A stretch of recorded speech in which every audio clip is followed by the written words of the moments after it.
Sin peros. Un momento de compartir, aprender y disfrutar.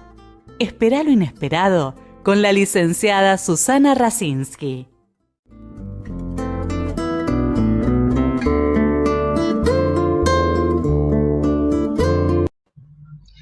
Muy buenas noches.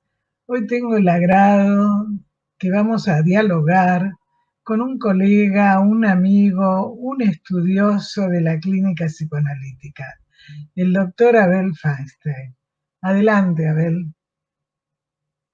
Tardes, buenas noches. De acuerdo ¿Cómo a donde usted. estás? ¿Cómo está, Susana? Un Muy gusto bien, que me hayas muy bien. invitado, te agradezco. Y a ver si charlamos un rato, a ver si Ahora ayudamos a entender vamos a algo. hacer, sí, ahora te voy a presentar, pero antes vamos a presentar otro libro que sacó el anunciante, el de Ricardo Vergara, sobre el feminismo y psicoanálisis. Es una compilación de varios autores, un tema muy actual. Así que, bueno, es Ricardo Vergara Edición. Bueno, Abel, como dije, es médico especialista en psiquiatría, es magíster en psicoanálisis, es miembro titular de nuestra institución, de la Asociación Psicoanalítica, a la cual pertenecemos, de la Federación Psicoanalítica y del IPA de la Asociación Internacional. Pero además, Abel ha tenido el premio CONEX de psicoanálisis en el 2016, es miembro de WAR y del ex comité de IPA, y bueno, ha participado y ha escrito en numerosos capítulos de libros, textos, ha dado conferencias recientemente en México, en Brasil, en Estados Unidos, es coeditor de Home Training Análisis Debate y de APA Editorial. Bueno, todo esto ha mandado un breve currículum, porque sabe que a mí no me gusta leer los currículums muy largos, sino que conocer a la persona y que la audiencia me parece lo mejor es escucharte. Eh, Cuando le invité a Abel me comentó que había estado haciendo un trabajo sobre proyectos malogrados. ¿De qué se trata, Abel? Bueno, te cuento. Eh, es un tema que yo veo frecuentemente en el consultorio y creo que vemos en general todos los que trabajamos en esto, en las consultas, que la gente empieza un proyecto, empieza una carrera, empieza una relación, empieza cualquier emprendimiento en su vida y le va bien y a veces le va mal, se malogran esos proyectos. Entonces me dice, pero ¿por qué a esta persona se le malogran los proyectos? Porque suele suceder que no es una sola vez, que hay gente que se le malogra un proyecto, se le malogra otro proyecto, y así como hay gente que es exitosa, hay gente que fracasa una y otra vez en sus proyectos. Parecían que iba bien, pero se malogran. Entonces, me parece que es un tema que le puede pasar a cualquiera de nosotros, quizá no en forma compulsiva, que nos pase todo el tiempo, pero a veces nos metemos en proyectos que se malogran. Entonces uno podría decir, pero che, ¿qué pasó? O sea, ¿por qué se malogró ese proyecto? Parecía tan lindo, parecía tan interesante, pintaba bien, pero se malogró. Ese es un poco el motivo por el cual me puse a pensar en estas cosas usando herramientas del psicoanálisis, que es lo que nosotros sabemos hacer, ¿no? Digo, otras personas lo pueden explicar desde otras perspectivas, pero me parece que el psicoanálisis da algunas herramientas para entender por qué pasan estas cosas, ¿no? Y bueno, en eso estábamos por eso te lo comenté que me interesaba el tema, ¿no? Creo que a la gente le puede servir. Sí, porque justamente el otro día un paciente me decía, ¿no? Siempre me equivoco. Evidentemente no sé hacer bien las cosas, porque todo lo que empiezo me sale mal. Es como cuando te dicen, bueno, todos me tocan a mí, por ejemplo, en una pareja, ¿no? Mm. Es como que tengo yo la mala suerte. Entonces, un poco para poder iniciar un poco a desarrollar el tema, ¿no? ¿Qué es lo que hace, digamos, cuando una persona quiere hacer un proyecto, sea de pareja, sea de trabajo, sea de estudio? ¿Qué es lo que le pasa? que por ahí cree que lo que hace es lo que supuestamente le gusta, cómo se elige, es decir, qué es lo que pasa cuando a veces se eligen proyectos o personas que no tienen nada que ver con nosotros y creemos que sí, ¿no? O por ahí nos enganchamos, ¿no es cierto?, en el proyecto del otro, ¿no? Dale, te viene bien, esto nos va a dar plata, ¿por qué no seguís esta carrera, no? Y de repente, ¿qué es lo que hace que la persona no pueda diferenciar, discriminar, tener un razonamiento crítico entre lo que realmente le gusta y no? Un poco para poder empezar vos a desarrollarnos qué significa el yo, cuando uno realmente puede elegir o no, en fin. Bueno, interesante, digamos, el planteo. Primero que nada, creo que tendríamos que aclararle a la gente que el psicoanálisis parte de la idea de que uno cree que es dueño de sus acciones, pero que eso no es tan así, ¿sí? Que hay algo que no sabemos de nosotros mismos, que es inconsciente, llamámoslo así, quiere decir que no podemos saber de eso, salvo que lo investiguemos, y que esas cosas, esos dinamismos inconscientes para nosotros, hacen que hagamos, que pensemos cosas que quizá nos juegan en contra. Esto quiere decir que yo creo que decidí ir a Córdoba o ir a Mar del Plata y es una decisión mía plenamente pensada y evaluada y no tengo en cuenta que hay trampitas, cuestiones inconscientes que hacen que yo elija eso y entonces a veces no puedo evaluarlo en su real dimensión, si es el mejor lugar, si es la mejor persona, si es el mejor negocio, porque hay algo que no estoy viendo, ¿sí? Nuestro trabajo es eso, ayudar a la gente a que pueda ver lo que no alcanza a ver y que a veces determina el éxito o el fracaso de lo que está emprendiendo, ¿no? Sí, vos me das lugar a, a seguir pensando, ¿no? Cuando una persona justamente organiza sus vacaciones, y entonces vos dijiste es un lugar de la cual soy nativa, Mar del Plata, y donde la gente pregunta, ¿hay juegos para los chicos cerca del hotel? ¿Dónde queda la playa? Resulta que nunca les gusta ir a la playa. Es decir, cuando hemos viajado, incluso con vos nos hemos encontrado en algún congreso, cuando la gente, ¿no es cierto?, dice, ¿yo qué estoy haciendo en la playa? Si yo 2 horas no aguanto el sol. Pero bueno, como se puso de moda, como estaba barato, o lo mismo un crucero, ¿no? Y de repente no me gusta ni estar comiendo todo el día, ni hacer lo que hacen todos. Entonces, ¿qué es lo que le lleva a la gente a no poder elegir? Bueno, pero fíjate, cuando tomemos el ejemplo de Mar del Plata, ¿no? Es un buen ejemplo muy argentino. Quizá para los que no conocen Argentina es una linda ciudad para conocer. Mar del Plata es un lugar de veraneo que para los que tenemos cierta edad, en algún momento estuvo muy de moda y casi todos nuestros padres y seguramente, digamos, nuestros abuelos veraneaban en Mar del Plata. Mar del Plata tiene una historia para cualquier argentino, ¿sí? Por lo menos de algunos años, quizá para los chicos muy jóvenes no tanto, pero para cualquiera que tiene unos pocos años ahí de vida, Mar del Plata tiene su historia. Cuando yo elijo Mar del Plata para ir, como decís vos, Susana, pero ¿qué haces acá si no te gusta el mar? ¿No? Me pongo a pensar y digo, claro, ¿qué estoy haciendo yo acá? Si a mí no me gusta el mar.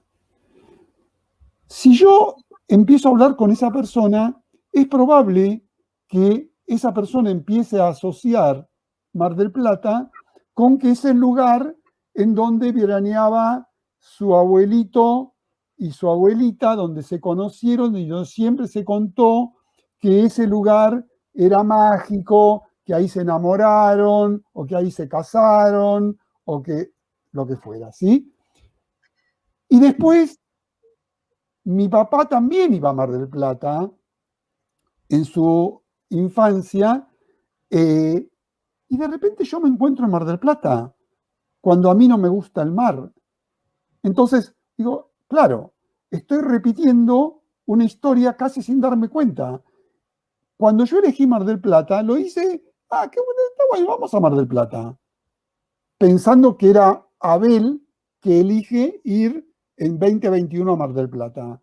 Y sin embargo, hay cosas subyacentes que son en principio inconscientes que yo quizás no tuve ni remotamente en cuenta cuando elegí Mar del Plata, pero que incidieron en que yo elija Mar del Plata. Entonces, nuestro trabajo con los pacientes es tratar de entender cuáles son esas cosas que están interviniendo en una elección, en armar un proyecto, hablando de proyectos, y que desconocemos, y que pueden hacer que, por ejemplo, esté en un lugar de playa cuando a mí no me gusta la playa. Vos sabés que en APA, en nuestra institución, casi todos saben que soy de Mar del Plata. Entonces, siempre es, ay, qué lindo. Y yo digo, bueno, claro, todos tienen una experiencia, es real lo que te estoy diciendo. Vos con ese color, no. Entonces, y yo les digo, todos tienen una experiencia con la infancia, con el amante, con los hijos. Entonces, voy para que vos puedas explicar, ¿no? Estos puntos de fijación, digamos, de una experiencia placentera en el inconsciente y que hace que nosotros nos guiemos por esos deseos que son inconscientes, que por ahí tuvimos una buena experiencia y creemos que la vamos a volver a repetir. O lo que vos decías, ¿no? El legado de nuestra historia y que a veces seguimos haciendo cosas en base a al cumplimiento de los mandatos, ¿no? A ver, ¿cómo es Así eso es. para que... A ver si eso podemos explicar, ¿no?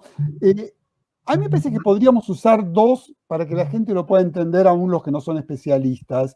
A mí me parece que hay dos ejes que podemos tomar. Uno es el que vos dijiste, que son los deseos inconscientes, ¿sí? Todos tenemos deseos que son inconscientes, que están ligados a lo infantil, a los primeros años de nuestra vida, de alguna manera a la sexualidad infantil, cosa que quizás fue uno de los grandes aportes que hizo Freud de ubicar la sexualidad ya en la infancia, y esos deseos infantiles persisten de alguna manera deformados en el adulto.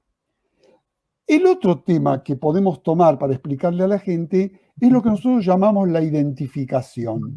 La identificación es un proceso por el cual yo me identifico con Susana y hago un programa de radio.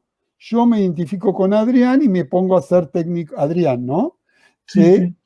Me pongo a ser técnico de radio, ¿sí? Alguien me puede decir, che, pero vos ahora haces radio. ¿Cómo?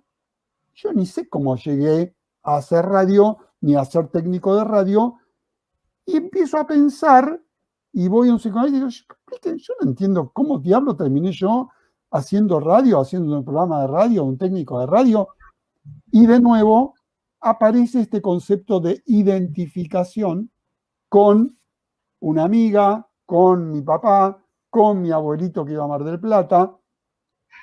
Esto puede ser consciente, pero a veces es completamente inconsciente, ¿sí? Entonces, hay dos mecanismos, para hacerlo sencillo, que me parece que hay que tener en cuenta: los deseos infantiles y las identificaciones. ¿Con quién yo me identifico?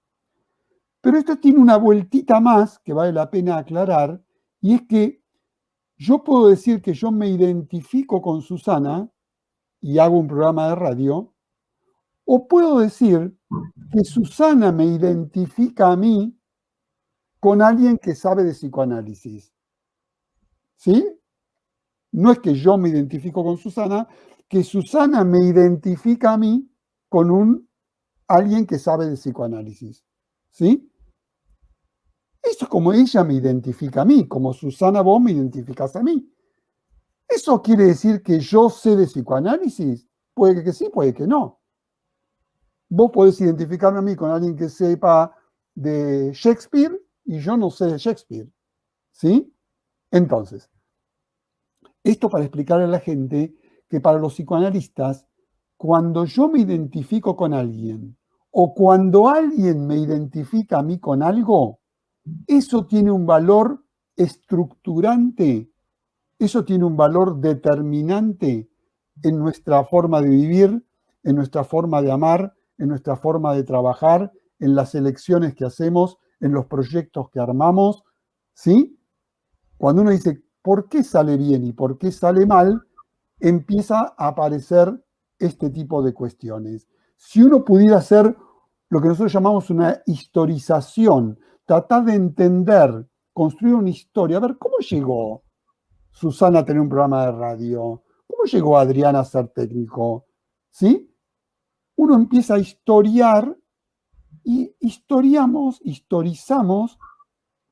los psicoanalistas escuchando a nuestros pacientes cómo ellos van construyendo sus propias historias y nosotros interviniendo, ayudando a construir nuevas historias, a completar historias que están inconclusas, a llenar lagunas en esas historias que uno dice, acá se me hace una laguna, no entiendo cómo pasó, y de repente en el análisis pueden surgir algunas cuestiones que nos permiten entenderlo. Entonces, en resumidas cuentas, nosotros construimos proyectos a partir de deseos infantiles, a partir de identificaciones y, por supuesto, a partir de nuestra lógica y de nuestro deseo consciente, por ejemplo, de ir a Mar del Plata, porque no siempre quien va a Mar del Plata va porque su abuelito iba a Mar del Plata. A mí me encanta ir a Mar del Plata porque me gusta ir a Mar del Plata, jamás en verano, digamos, siempre en invierno,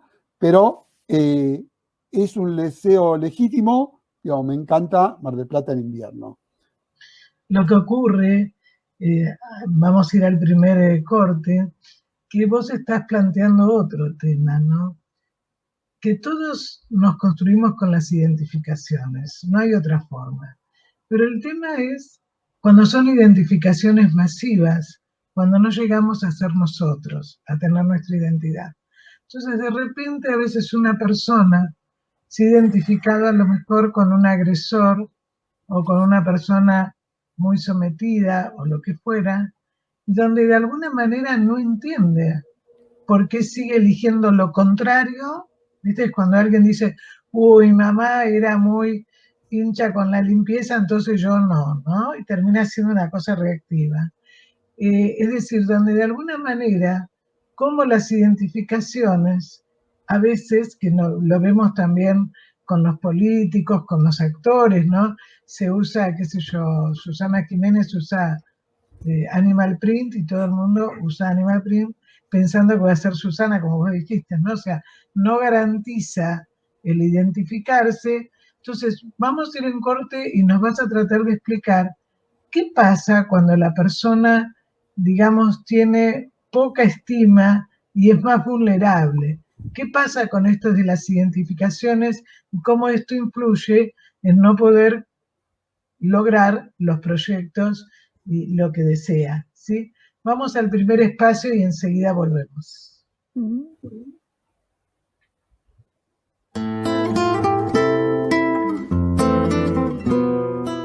Sin peros. Un momento de compartir, aprender y disfrutar. Espera lo inesperado con la licenciada Susana Rasinski.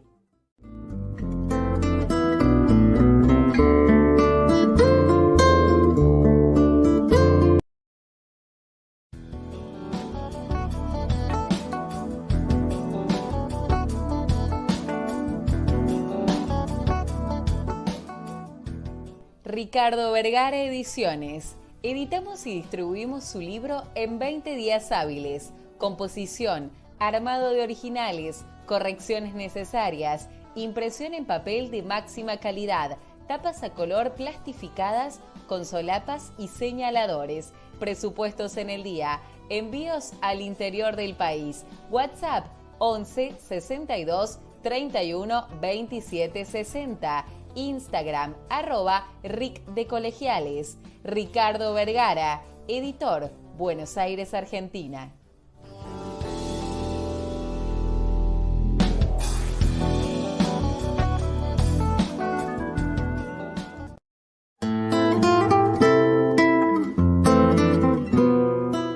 Sin peros. Un momento de compartir, aprender y disfrutar. Esperá lo inesperado con la licenciada Susana Rasinski.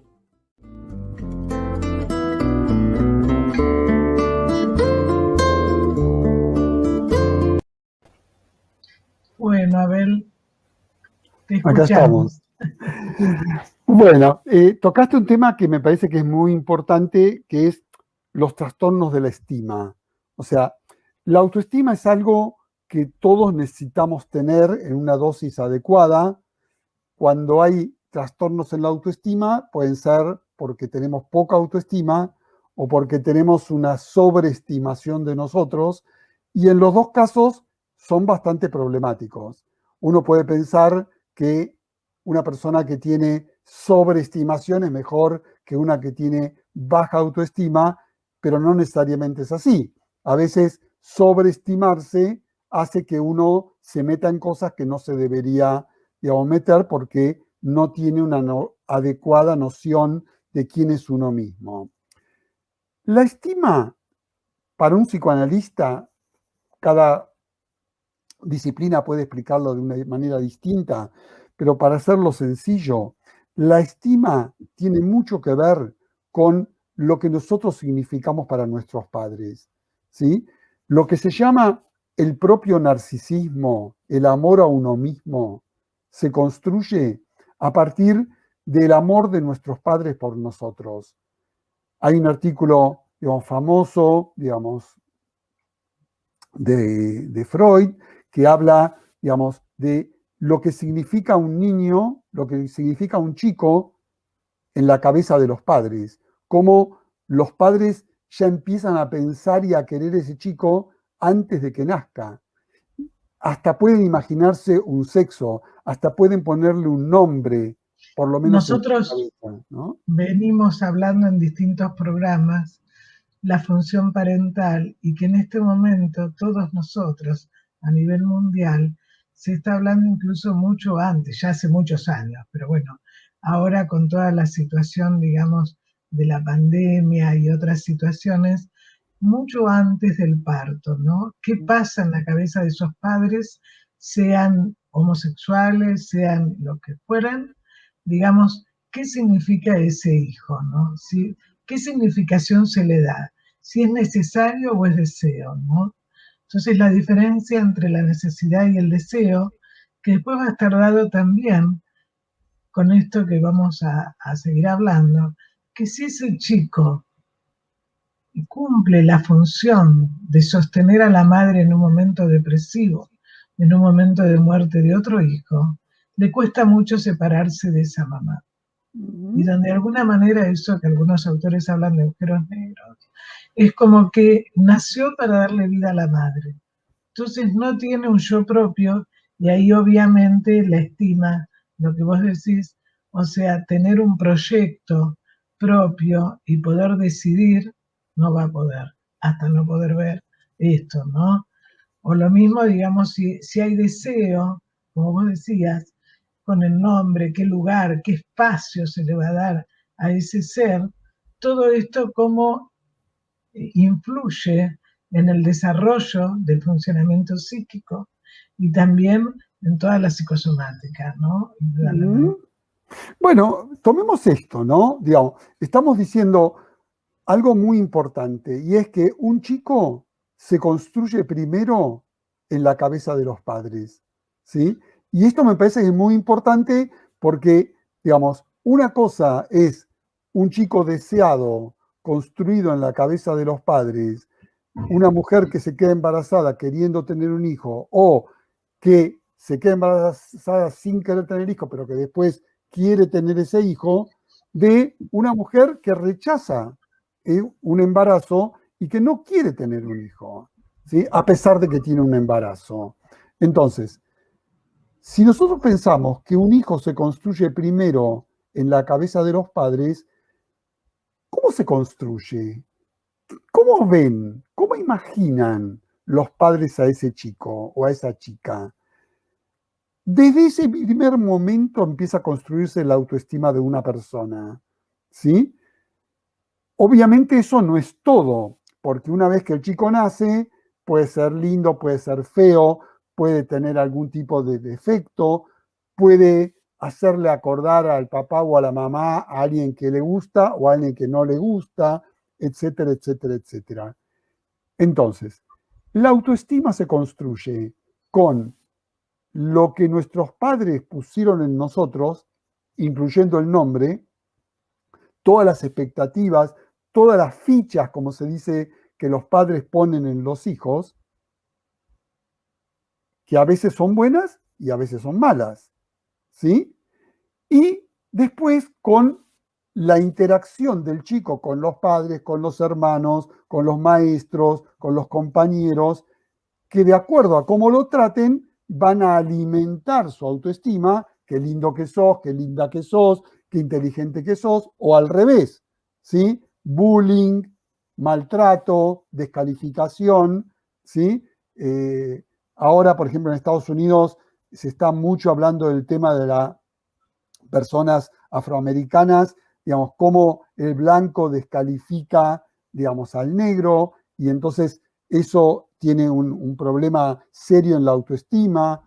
Bueno, entonces, lo que quiero resumir es, la autoestima se construye desde los padres, desde las personas que nos rodean, y cada uno de nosotros tiene una autoestima buena, regular o mala. ¿Qué tiene que ver esto con los proyectos, que es de lo que estamos hablando hoy? Si yo tengo una autoestima sobrevaluada, es probable que me meta en un proyecto que es más grande que lo que yo puedo hacer.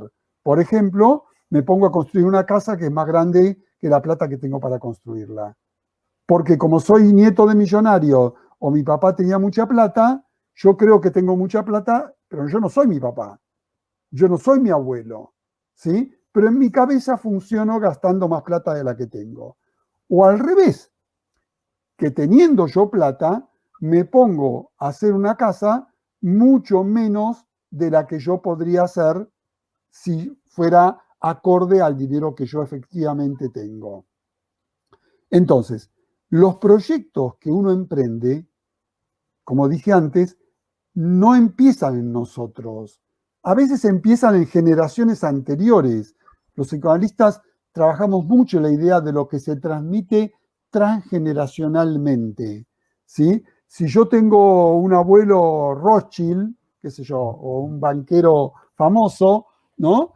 Entonces, esa influencia puede llegar a mí, o si tengo un abuelo contrabandista, o si tengo un abuelo que hizo cual cosa, eso llega a mí de alguna manera a través de mis padres, que fueron criados por esos abuelos y lo transmiten esto a la nueva generación. Y además, perdón. Una cosa, ¿no? Por ejemplo, en Mar del Plata es muy común la cantidad de empresas familiares que han fracasado. Yo en el consultorio, bueno, desde la pesca, tejidos, cueros, en fin, ¿no? Entonces, ¿qué ocurría? De repente, que esto es lo que la gente por ahí no tiene claro, y ahí es la ayuda nuestra como psicoanalistas, las relaciones con los hijos no eran las mismas de los padres. En el momento de nacer no fueron las mismas. Entonces, de repente, ¿cómo eso se traslada en una relación laboral? Y fracasaron, terminaron muchas empresas, incluso muchos nietos, como vos decís, que recibían ya la empresa hecha, la destruyeron.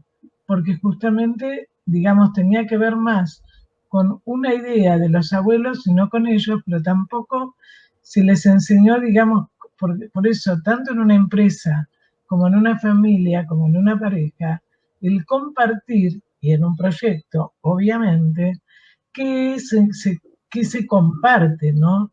Poder reconocer las diferencias, pero para eso se tiene que tener claro otras cosas, ¿no? Que si de repente uno no sirve para determinada cosa, por qué me lo asignan o por qué yo lo tengo que hacer, ¿no? Entonces, vos hablabas también del valor del yo. O sea, en todo esto tiene relación, digamos, cómo se construye el yo, ¿no?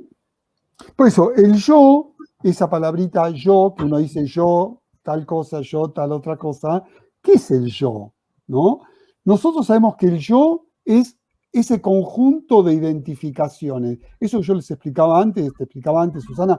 Digamos, el yo es un conjunto de identificaciones, que yo me identifico con alguien o que alguien me identifica con algo. Y entonces todo ese conjunto serían como todas las fotos mías o todas las películas mías, ¿sí? Que resumen un montón de experiencias de vida, de cada una me queda algo y ese soy yo, ¿sí?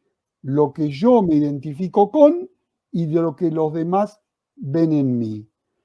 Ese es el yo y a veces eso, como les dije, puede estar agrandado o disminuido. Cuando nosotros hacemos un proyecto, cuando armamos un proyecto, lo hacemos, como les dije, con aspectos conscientes e inconscientes.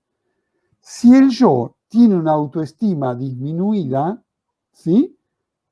Casi sin darse cuenta va a ser una casa más chica, una casa, el proyecto, lo que quiera que sea, más chica de lo que puede hacerlo. O va a elegir una persona peor de la que podría elegir, ¿sí? Por eso el tema de la autoestima es importante en relación a los proyectos.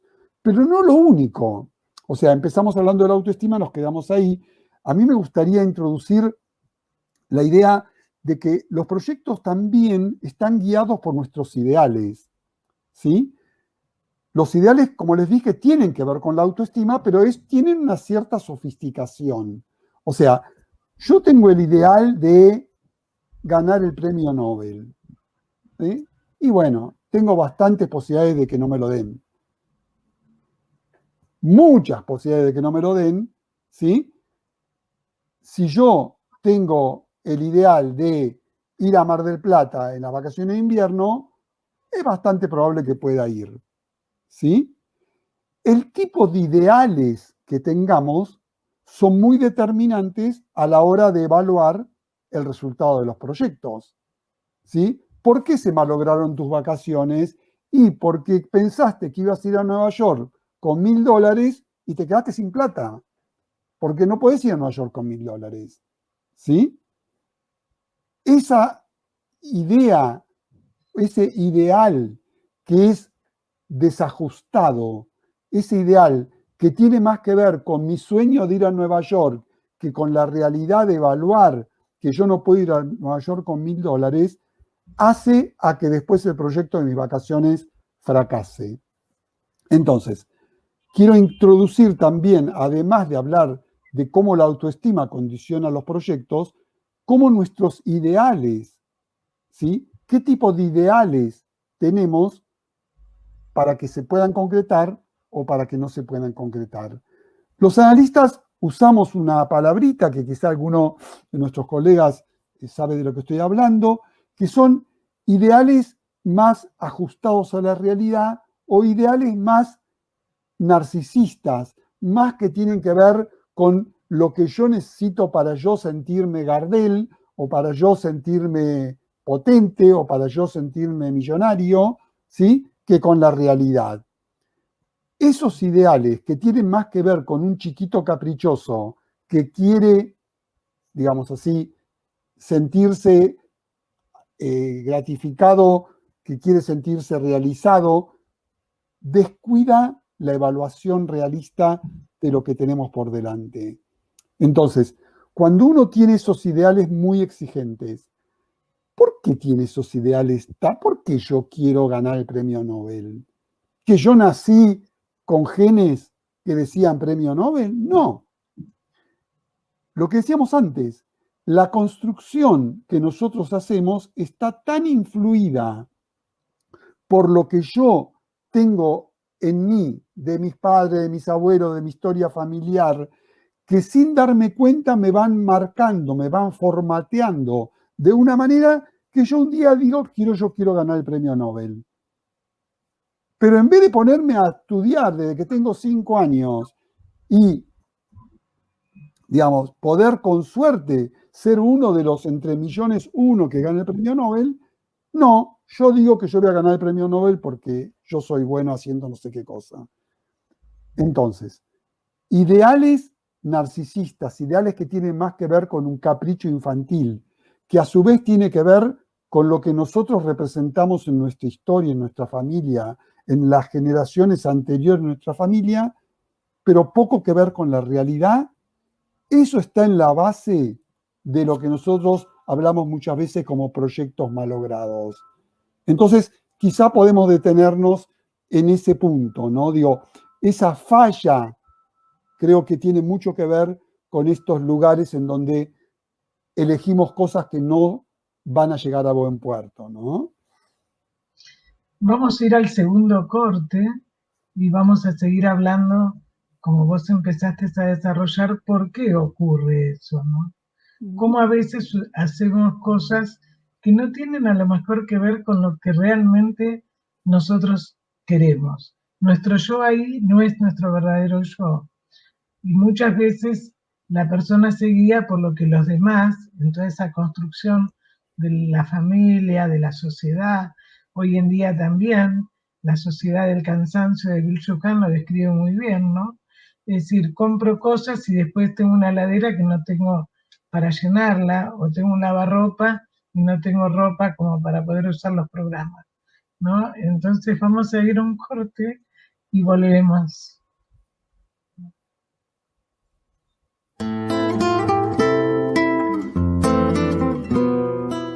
Sin peros.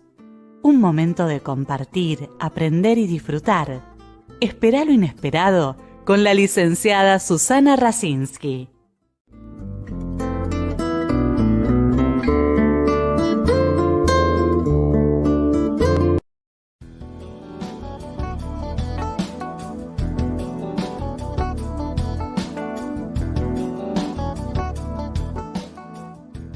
Ricardo Vergara Ediciones. Editamos y distribuimos su libro en 20 días hábiles. Composición, armado de originales, correcciones necesarias, impresión en papel de máxima calidad, tapas a color plastificadas con solapas y señaladores, presupuestos en el día, envíos al interior del país. WhatsApp 11 62 31 27 60. Instagram, @Ric de Colegiales. Ricardo Vergara, editor, Buenos Aires, Argentina.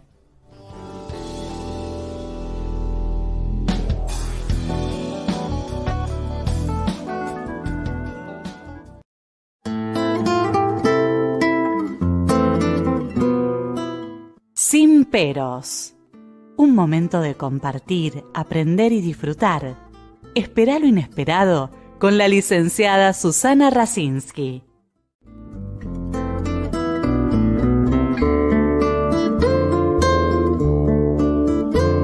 Perdón. Estaba poniendo el ejemplo de que cuando la persona, digamos, se compra cualquier elemento electrónico y no va, y es lo mismo que hablábamos de los viajes, o por ejemplo ayer una paciente están buscando casa y se peleaban con la pareja, y pero vos me habías dicho 2 ambientes, no, pero prefiero 4. Bueno, primero no saben si se quedan acá o si se van a ir a vivir a Estados Unidos.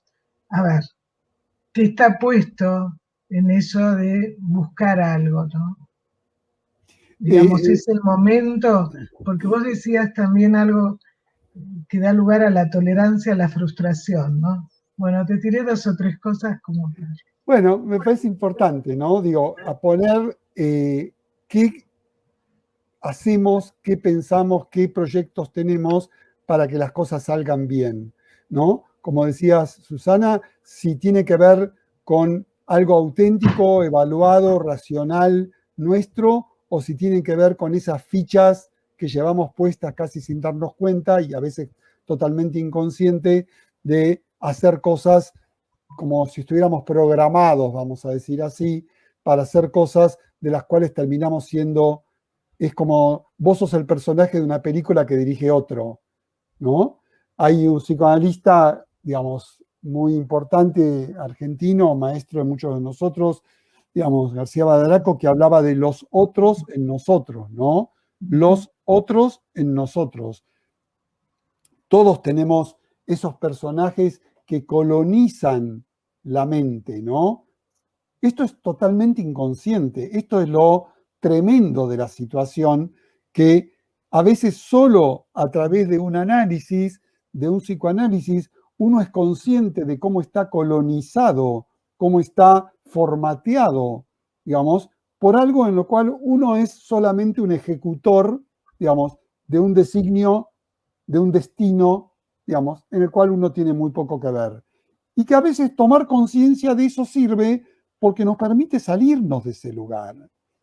Vos, Susana, decías antes un ejemplo que es muy, muy dramático y muy frecuente, que es cuando los hijos tienen que cubrir determinada expectativa o tienen que servirle para algo a los padres, para resolver algún problema de los padres, alguna pérdida de los padres, alguna desgracia de los padres, digamos, y que eso es tan fuerte, la necesidad que tiene de ser resuelto, que el hijo termina siendo un instrumento para poder alegrar o calmar a una madre, a un padre, ocupar un lugar de un hermano muerto. O sea, hay innumerables situaciones que uno podría ubicar esto de qué venís a hacer a esta vida, ¿no? O sea, todos venimos con algún mandato más o menos consciente de nuestros padres.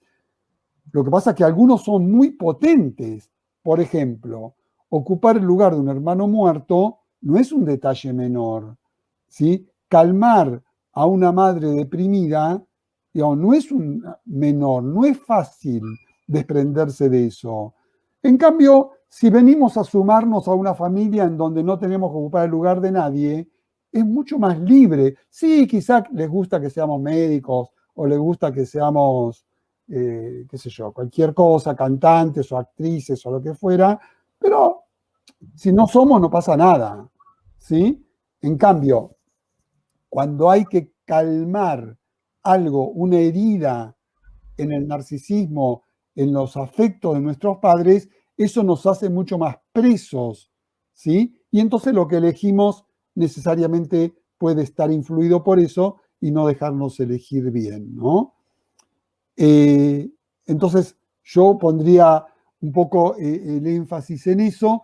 Yo te había comentado, Susana, este cuentito del malogrado, ¿no? Sí, que describe Tomás Bernard en la novela El malogrado. Que me parece que es un buen ejemplo, que además les recomiendo a los oyentes que lo puedan leer porque es un libro increíble, es cortito, lo cual es fácil para leer, una pequeña novela que tiene un tenor dramático tremendo.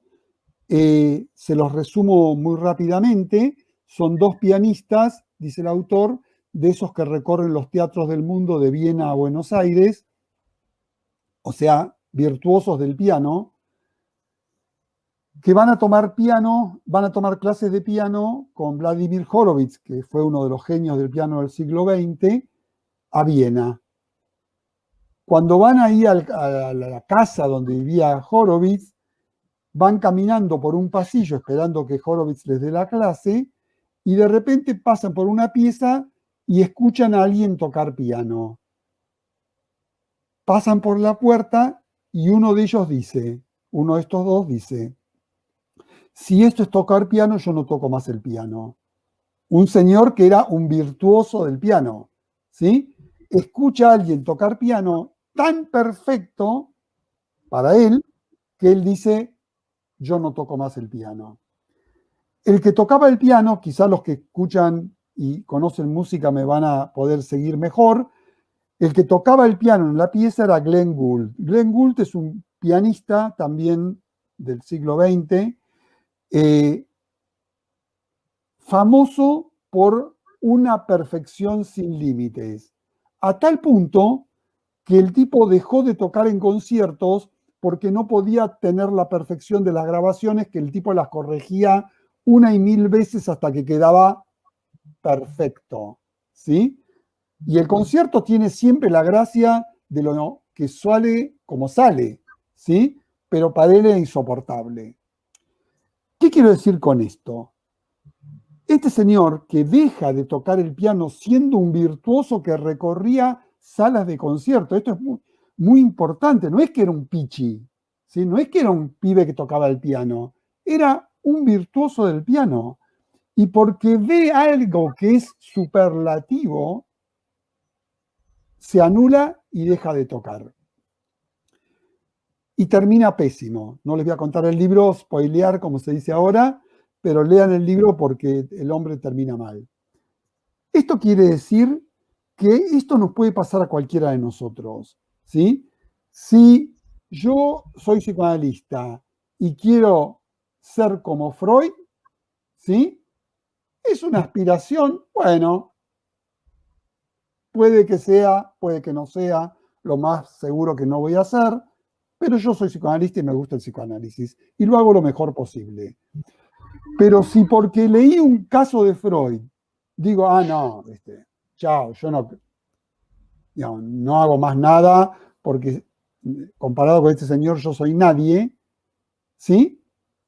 Estoy malogrando mi proyecto de ser psicoanalista, como este señor malogró su proyecto de ser pianista, como un actor que, porque no es Michael Douglas, digamos, deja de ser actor.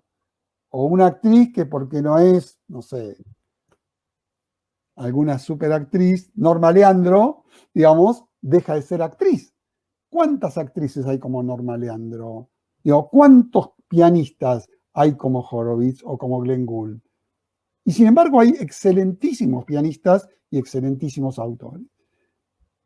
Una metáfora más futbolística sería un chico que le guste el fútbol y que porque no es Messi no juegue más al fútbol. ¿Cuántos Messi hay? Un Messi. Messi puede ser una aspiración. Puede decir, a mí me gustaría jugar como Messi, pero no puede ser que porque lo veo jugar a Messi diga, chao, yo no juego más al fútbol, porque malogro mi proyecto. Entonces, quisiera transmitir esto como un mensaje un poco para nuestra gente que nos escucha. Cuando piensen en proyectos que tengan más que ver con ustedes que con todas las fichas que les pusieron más o menos conscientemente y que ustedes encarnan, ¿sí? Cuando piensen en proyectos, piensen en ideales que sean accesibles, ¿sí? No que si no soy Messi no juego más al fútbol. ¿Te gusta el fútbol? Jugá al fútbol y jugá lo mejor que puedas al fútbol. O tocar el piano lo mejor que puedas tocar piano. Pero no pretendas, si no soy Glenn Gould o no soy Horowitz, dejo de tocar. Porque Claro, se te va a malograr el proyecto, ¿no? el tema, Abel, es que cuando la persona quiere eso, que no va a llegar, ¿por qué lo hace? Nosotros sabemos, pero para que la gente lo entienda, ¿no? Es Bien. decir, ¿qué está puesto en eso que no va a llegar cuando se fanatiza, cuando, digamos, hay un yo ideal, digamos, que va a fracasar, ¿no? Y que va a ser más vulnerable también, porque de alguna manera, digamos, que esto lo vemos también en las pandillas, en los que son elegidos, ¿no? Para poder matar, como los suicidas, donde de alguna manera el ser elegido, hay una película palestina excelente, que donde de alguna manera esa persona que nunca fue mirado, nunca fue reconocido, cuando se siente elegido por un pastor, por un político, por quien fuera, donde de alguna manera, obviamente más vulnerable, va a seguir un ideal fanatizándose que no tiene nada que ver, pero es como que al sentirse elegido y reconocido, se siente alguien, ¿no? Es muy importante esto que decís, ¿no? Me hace acordar un libro que es tremendo, que se llama Aquellos hombres grises, no sé si lo leíste,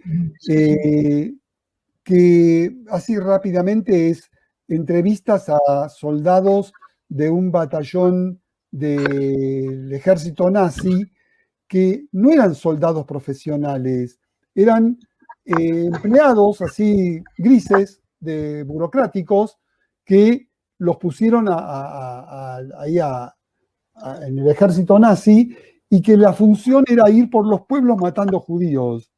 Y iban por los pueblos y mataban a miles de judíos fusilándonos y metiéndolos en fosas comunes. Esta gente, los que escribieron el libro, entrevistaron a los que todavía estaban vivos, porque bueno, ya muchos de estos tipos habían muerto, porque querían saber qué había en común. ¿Por qué gente que eran grises empleados burocráticos terminan haciendo una locura asesina de ir por los pueblos matando gente? Y la conclusión es esto que decías vos recién, Susana, ¿no? La mayoría, lo que tenían en común era que no se querían quedar afuera, que no podían quedarse afuera, querían ser aceptados socialmente. Entonces, esta necesidad de ser reconocido, de ser aceptado, muchas veces es, como se dice, la madre del borrego, es la causa por la cual terminamos haciendo cosas que hubiera sido impensado, digamos, que una persona pudiera hacer. Los psicoanalistas hablamos del yo, pero también hablamos del superyo.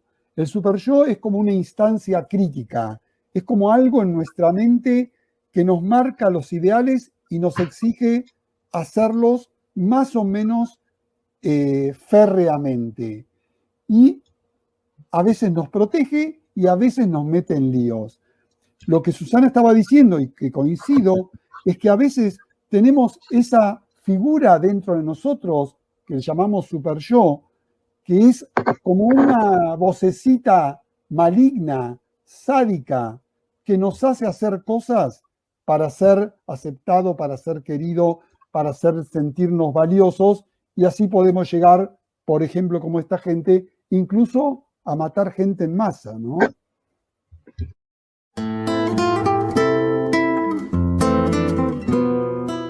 Sin peros. Un momento de compartir, aprender y disfrutar. Espera lo inesperado con la licenciada Susana Rasinski.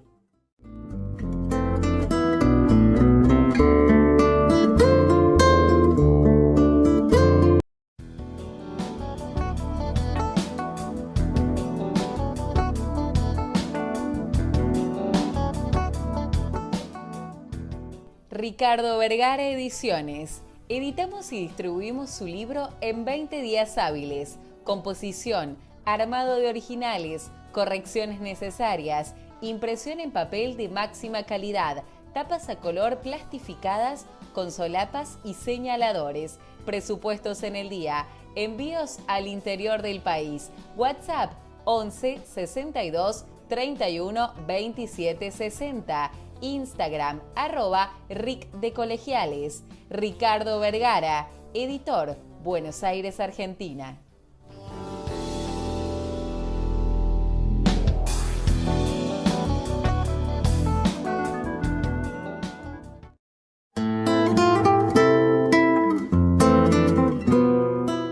Sin peros. Un momento de compartir, aprender y disfrutar.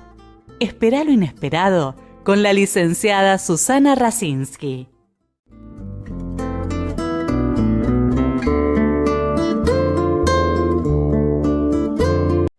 Bueno, Abel, ¿cómo puede hacer una persona para darse cuenta si lo que va a decidir en un proyecto, en la vida, es lo más adecuado o como para equivocarse lo menos posible?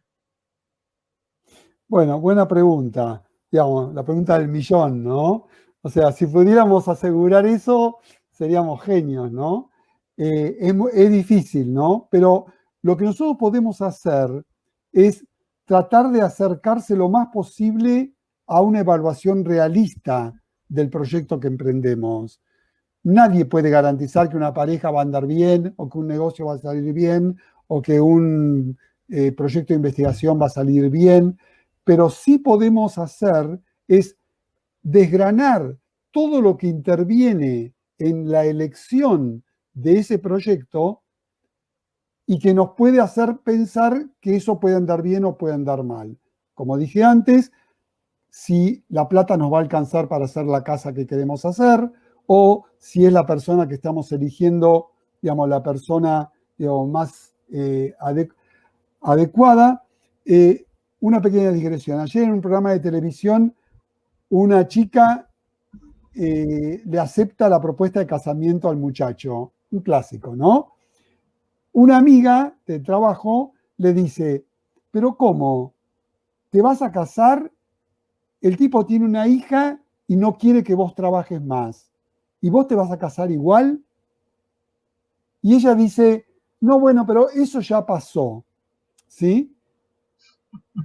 ¿Qué le está diciendo la chica, la amiga? Le está diciendo, che, fíjate lo que estás eligiendo. ¿Sí? Fíjate que estás eligiendo, si vos no querés trabajar más, perfecto, porque entonces te estás casando con un señor que no quiere que vos trabajes. ¿Sí? Lo cual quiere decir que quizás es un señor muy celoso, muy posesivo, que te quiere solo para él. ¿Sí?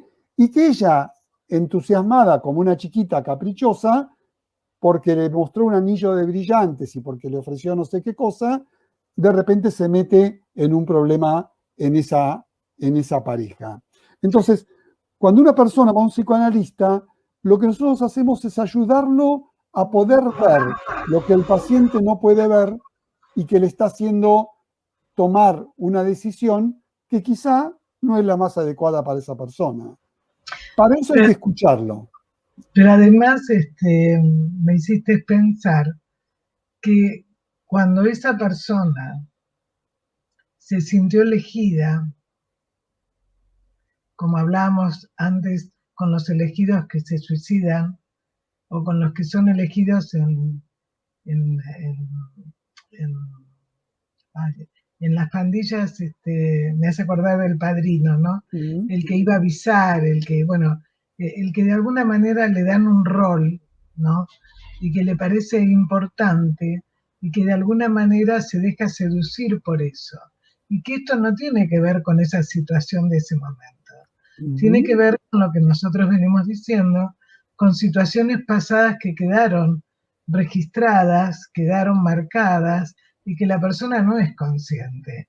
Lo que ocurre que a veces, ¿no? Y un poco para ir cerrando, ¿cuál es el aporte nuestro como psicoanalistas? Porque también la persona, mucho más ahora con los libros de autoayuda, counseling y todo lo que es conductismo, ¿no? Que es todo lo que hay que hacer. Entonces, eso no permite pensar. Entonces, si no tenemos, digamos, qué hay que hacer, la persona cada vez es más dependiente. Y si a su vez fue dependiente en su historia, se va a atar más en los vínculos. Y eso se transfiere en la educación, se transfiere en las parejas, en todo, ¿no? Entonces, digamos, creo que sería importante que puedas aclarar un poco más, ¿no es cierto? ¿Qué sería la función de ir a terapia? Porque una de las cosas es, viste que en nuestro país dicen que es el que más se analizó, y entonces decimos, ¿cómo está el país? ¿Qué pasó? Bueno, el tema es también cómo se confunde, ¿no? Digamos, lo que es ir a un profesional que ayude a pensar, que no se busquen las cosas mágicas, ¿no? Pero bueno, quisiera que vos lo... Sí, perfecto, tenés razón, es así. Un psicoanalista ayuda a pensar, como bien dijiste, nuestra tarea no es, digamos, decirle a la persona lo que tiene que hacer, sino ayudarla a pensar. Pero no es cualquier pensamiento, es un pensamiento que permite la aparición, nuestro método de trabajo permite la aparición de esas cuestiones inconscientes para la persona. Un psicoanalista escucha a la gente, la ve, la escucha, le presta atención y descubre en ese vínculo con la persona qué elementos inconscientes están jugando y que están influyendo en las decisiones de esa persona. ¿Por qué? Porque es un vínculo tan fuerte, tan importante el que se establece entre el paciente y un psicoanalista, que la persona tiende a repetir con el psicoanalista los mismos problemas que tiene en la vida cotidiana. Entonces, por ejemplo, si es una persona muy sometida, se somete. Si es una persona muy manejadora, maneja. Si es una persona con una autoestima muy baja, la vamos a ver con una autoestima muy baja en relación a nosotros. Si es una persona que se identifica con su sexo biológico o no se identifica con su sexo biológico, etcétera, etcétera, etcétera. Entonces, ese laboratorio que es un psicoanalista en su consultorio permite ver que esa persona va a actuar de determinada manera y alertarlo, como dije antes, de que está siendo un personaje de una novela que no es la suya. Está siendo un personaje de la novela del padre, de la madre, del bisabuelo, ¿sí? O está siendo, como decíamos antes, algo para ser aceptado, querido y no marginado, para ser parte del grupo, como los soldados estos que hablábamos antes, o los chicos estos de las pandillas adolescentes, que está haciendo algo solo para tener un lugar que si no de otra manera no tiene. Entonces, nosotros ayudamos a la gente a pensar incorporándoles estos elementos a los cuales la persona no tiene acceso sola, ¿no? No podemos pensar más allá de lo que da nuestra conciencia. Un psicoanalista tiene la posibilidad, por el método que usa, de ver esos lugarcitos en donde aparece algo de lo inconsciente que está actuando para que esa persona actúe de determinada manera. Y de esa manera su pensar es más efectivo, porque es como ver todas las cartas que tenés y no solo las que vos tenés que estás viendo. Es como yo te digo, mirá, vos estás mirando 3 cartas, mirá que hay una que está acá atrás que no la estás viendo.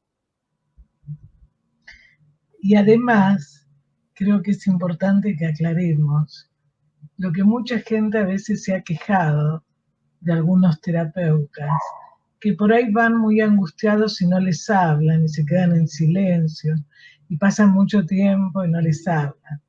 Y bueno, yo creo que como coincidimos con vos la forma de trabajo, que bueno, no todos los terapeutas y donde uno trabaja realmente con la angustia, la ansiedad que el paciente trae, y de alguna manera esos laberintos, como dice Borges, nos vamos metiendo y como decía Freud, ¿no? Como una arqueología, como una, me sale Arqueólogo, arqueología, pero como no, un arqueólogo.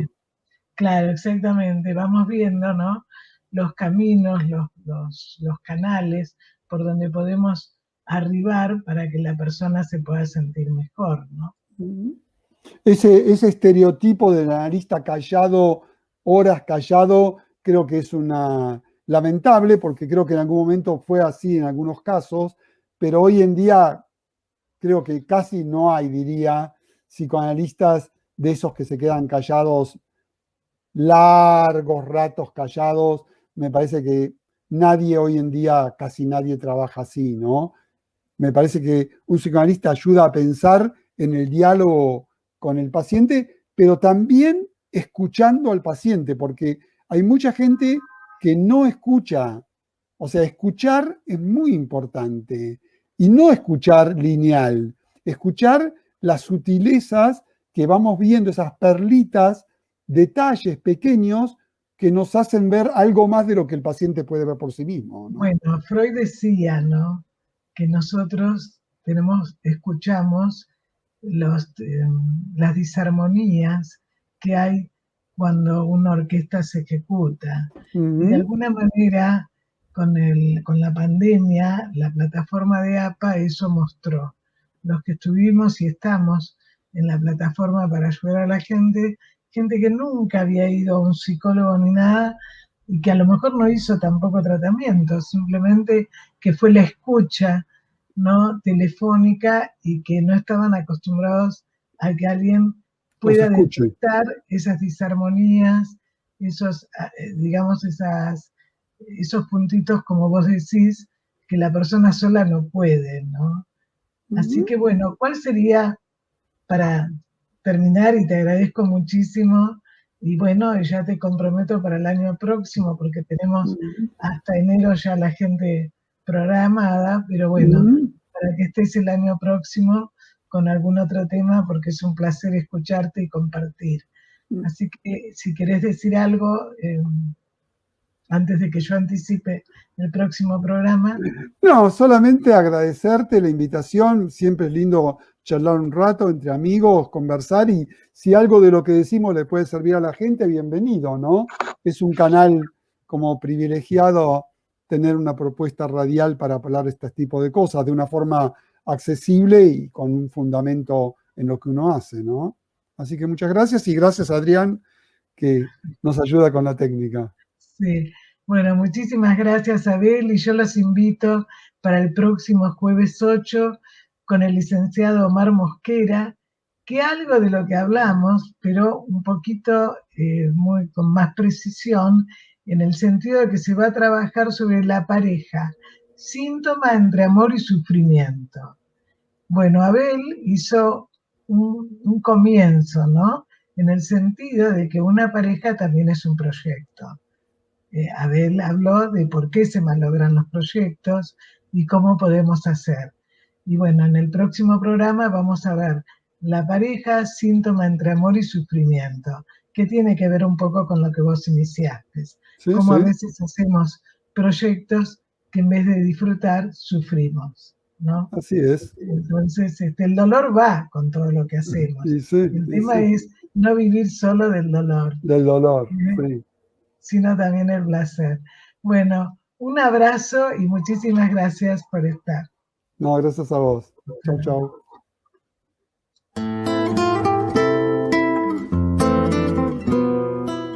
Sin peros. Un momento de compartir, aprender y disfrutar. Espera lo inesperado con la licenciada Susana Rasinski.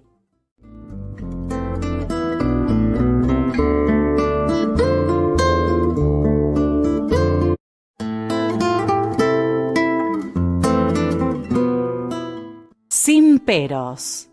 Un momento de compartir, aprender y disfrutar. Espera lo inesperado con la licenciada Susana Rasinski.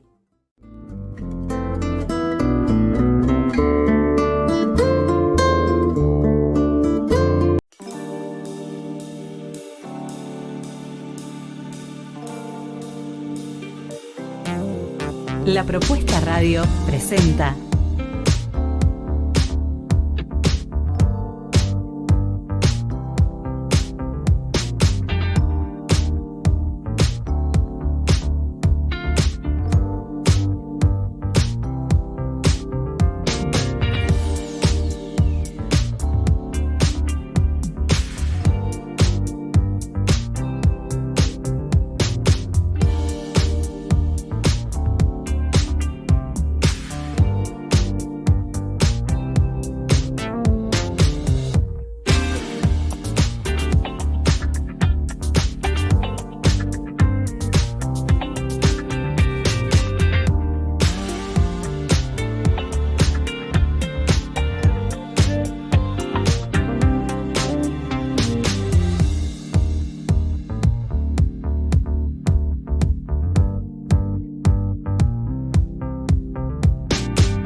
Tus clientes están en línea. Publicita con nosotros. Para más detalles podés contactarte a lapropuestaradio@gmail.com. WhatsApp 11 40 58 78 54.